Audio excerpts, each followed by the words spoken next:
성도 여러분들 안녕하십니까? 9월 16일 목요일입니다. 함께 하신 여러분들을 진심으로 환영합니다.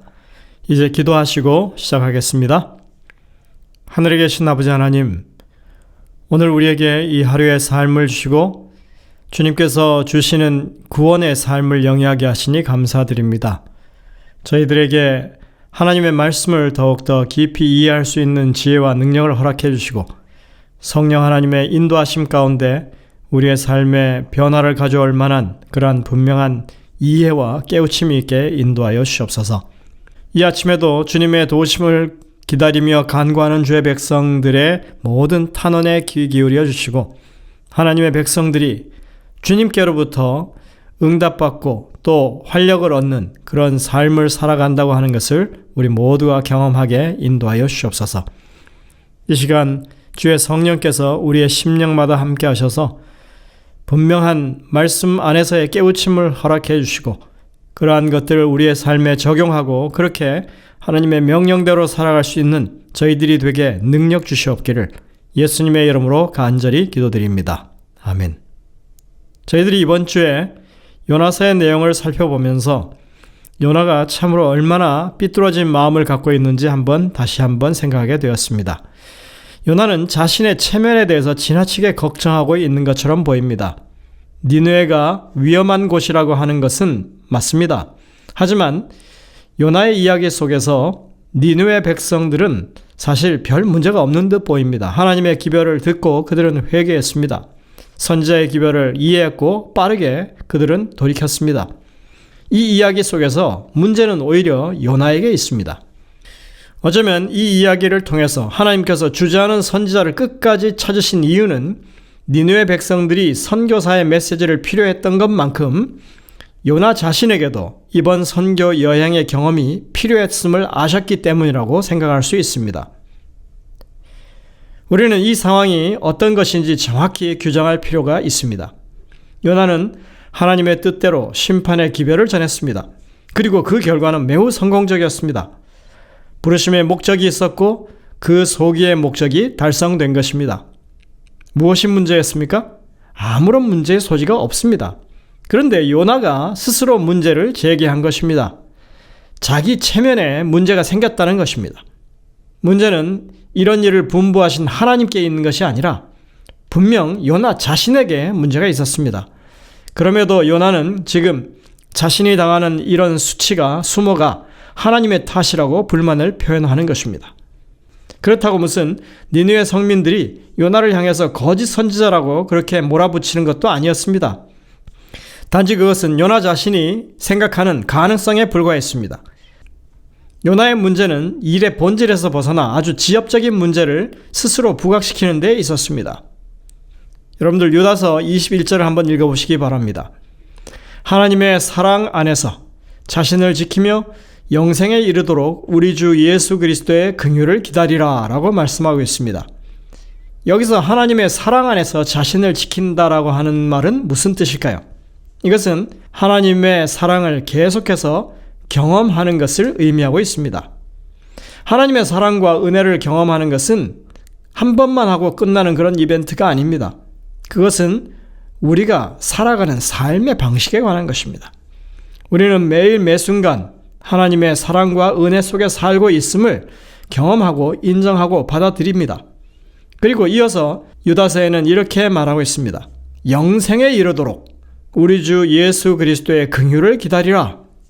사실 이것을 대꾸법으로 보면 하나님의 사랑 안에서 자신을 지킨다고 하는 일과 영생에 이르도록 우리 주 예수 그리스도의 긍휼을 기다린다고 하는 것이 같은 말입니다. 우리가 하나님의 사랑을 느끼면서 사는 것은 영원토록 있어야 할 일이고 그것은 그리스도의 긍휼을 우리가 기대하며 사는 일인 것입니다.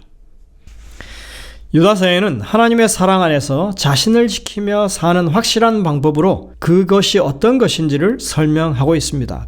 그 다음에 보면 다른 사람을 위해서 봉사하는 것이라고 설명하고 있습니다. 유다는 우리에게 다른 사람들을 긍휼히 여기라고 권면합니다.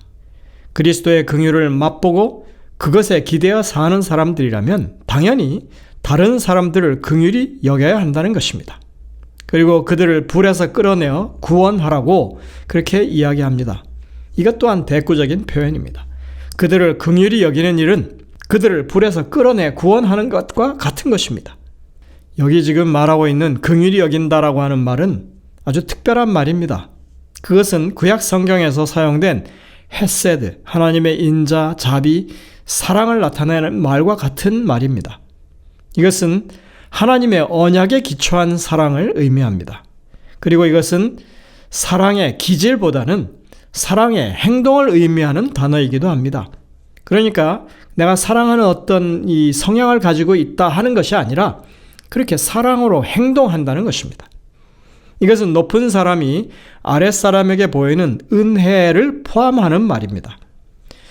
이것은 끊어지지 않는 유대 관계를 의미하고 서로 단단히 동여매어 있는 상황을 의미합니다. 하나님과 우리가 그렇게 아주 하나처럼 동여매어 있다는 것입니다.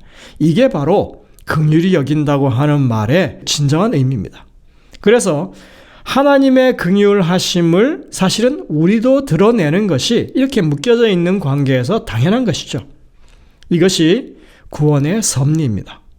우리가 기왕 본 김에 유다서 20절부터 23절을 살펴보시면 여기에는 하나님의 진실한 백성들의 삶의 특징이 있음을 알 수 있습니다. 사랑하는 자들아, 너희는 너희의 지극히 거룩한 믿음 위에 자신을 세우며 성령으로 기도하며 하나님의 사랑 안에서 자신을 지키며 영생에 이르도록 그리스도의 긍휼을 기다리라. 어떤 의심하는 자들을 긍휼히 여기라.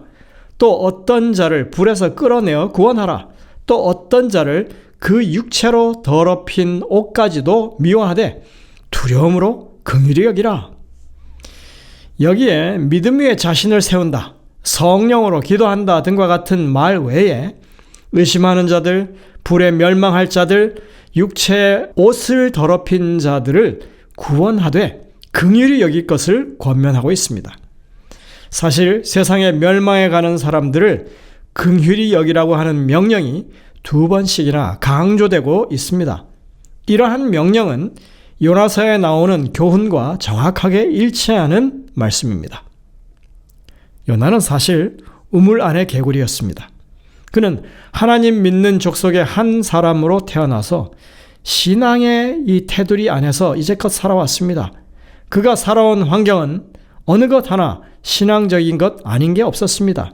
그래서 그는 신앙의 테두리 밖에 있는 사람들에 대해서 잘 알지 못했습니다.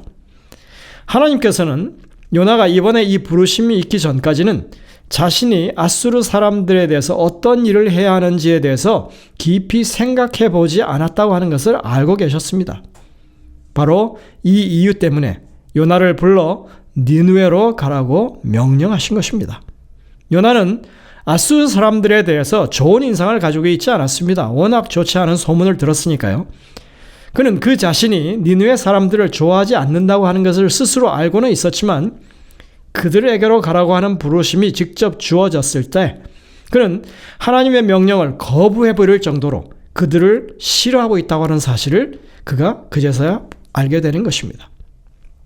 요나는 이스라엘 백성을 사랑하시는 것만큼이나 하나님께서 니느웨 백성들을 사랑하셨고 그들이 그분의 나라에 들어오기를 원하신다고 하는 것을 깨우쳐야만 했습니다. 그래서 하나님께서 요나를 니느웨로 보내신 것입니다. 하나님의 구원 계획은 모든 사람을 위한 것입니다. 그것은 믿는 소수만을 위한 것이 아닙니다. 그것은 하나님을 믿지 않기에 죄악 속에서 고통받고 살아가고 있는 모든 사람을 위한 계획입니다. 우리는 얼마나 자주 하나님의 계획을 우리가 가진 한계 안에 가두어 버리는지 모릅니다. 우리가 할 수 없으면 하나님도 할 수 없다고 판단합니다. 그러나 하나님은 우리가 할 수 없는 일을 행하시는 능력의 하나님이십니다. 많은 사람들이 선교적 한계를 정해놓고 그 지경 너머로 가려 하지 않습니다. 그러나 하나님은 요나를 니느웨로 보내셨던 것처럼 오늘날에도 사람들을 선교의 불모지로 보내십니다. 재림교회가 세계 선교의 지평을 개척하고 넓혀온 것은 우리가 잘 아는 사실이죠. 그러나 세상에 많은 선교 단체들이 그래왔듯이 선교적 전략 또한 새로운 이해와 적용을 계속 거듭해서 변모해 오고 있는 것도 사실입니다. 재림교회가 2013년 이후로 도시 선교에 대한 비전을 새롭게 했던 것 여러분들이 아실 것입니다. 이제껏 선교적 불모지를 교회가 없는 곳, 아직 선교본부를 갖지 못한 나라들로 그렇게 생각을 해왔었는데 이제부터는 사람들이 모이는 대도시가 선교의 불모지라고 하는 생각을 가지게 된 것이었습니다. 선교는 사람을 대상으로 하는 것입니다. 우리는 이제껏 선교를 땅을 정복하는 것, 다시 말해서 지역을 확장해 가는 것으로 생각했었습니다. 그러나 현대 세상은 사람들이 대도시로 몰리고 있고 전 세계 인구의 절반 이상이 대도시에 산다고 합니다. 그래서 어느 곳보다도 선교가 절실히 필요한 곳이 바로 우리가 살고 있는 대도시라고 하는 인식을 재림교회가 가지게 된 것입니다. 선교지는 결코 멀리에 있지 않습니다. 굳이 해외로 나서지 않아도 우리 주변에 일할 선교지가 많은 것입니다. 우리는 개인적으로 선교사가 될 수 없는 그런 지경에 있는 사람들이 있습니다. 그러나 선교는 가는 선교사가 있는 반면에 또한 보내는 선교사도 있다고 하는 사실을 우리가 잊지 말아야 할 것입니다. 선교 헌금을 통해서 지원하는 선교사가 있고 선교지를 위하여 기도하는 선교사가 있습니다. 그리고 내가 있는 주변에 선교하는 지역 선교사들도 있습니다. 우리는 선교라는 것이 그저 성경적 교리를 가르치는 것만이 아니라 하나님의 사랑과 구원의 기별을 우리의 삶을 통해서 증거하는 것이라고 하는 것을 깨우쳐야 합니다. 이것이 오늘 요나서를 통해서 배우게 되는 선교의 내용입니다. 이것이 유다서를 통해서 사람들을 긍휼히 여기라고 하시는 그 명령의 의미인 것입니다. 하나님께서 요나를 부르신 또 다른 이유는 하나님이 요나도 사랑하셨기 때문입니다. 하나님께서는 요나가 하나님과 함께 동역하기를 원하셨습니다. 요나가 하나님과 더불어 동역하면서 하나님을 닮아가기를 원하셨습니다. 하나님께서는 요나가 하나님과 나누는 구원의 관계 속에서 하나님의 뜻에 순종함을 통해서만 누릴 수 있는 참된 쉼을 찾기를 바라셨습니다. 이 일에는 다른 사람들에게 우리가 가진 믿음과 소망을 나누어 주는 일이 포함되어 있었던 것입니다. 그런 의미에서 선교는 우리의 신앙이 자라고 진보하는 그런 방편입니다. 하나님과 동역하는 일입니다. 하나님의 마음을 우리도 품게 되는 그런 일인 것입니다. 단지 침례자 숫자나 교인 숫자를 늘리는 것이 선교가 아닙니다. 그것은 인간들이 고안해낸 선교일 뿐입니다. 선교의 목적은, 진정한 선교는 하나님이 하시는 선교에 우리가 동역하면서 영혼도 구원하고 우리도 주 안에서 자라나는 그런 경험인 것입니다. 오늘 영감의 교훈에 보면 선교가 일어나는 현장에서 어떤 일들이 펼쳐질 것인지에 대해서 권면하고 있습니다. 기억해야 할 위대한 진리. 하나님께서는 당신의 말씀 안에 명시된 조건들과 일치되게 당신께 나오는 모든 사람을 온전히 구원하실 수 있고 또한 구원하신다는 이 위대한 진리는 우리의 정신과 마음에 하나의 산 원칙, 곧 희생제사의 효력으로서 확립되어야 한다. 우리의 일은 우리의 의지를 하나님의 의지의 편에 두는 것이어야 한다. 여러분들, 이게 결국 우리가 성령의 역사로 말미암아 우리의 삶이 변하는 것을 가리키는 그런 표현입니다. 우리가 나아가야 할 니느웨 선교지는 어디일까 한번 생각해 보시기 바랍니다. 나는 요나가 실패한 지점에서 어떤 마음을 가져야 할지 깊이 생각해 보시기 바랍니다. 우리는 지금 요나와 같은 부르심을 받고 있습니다.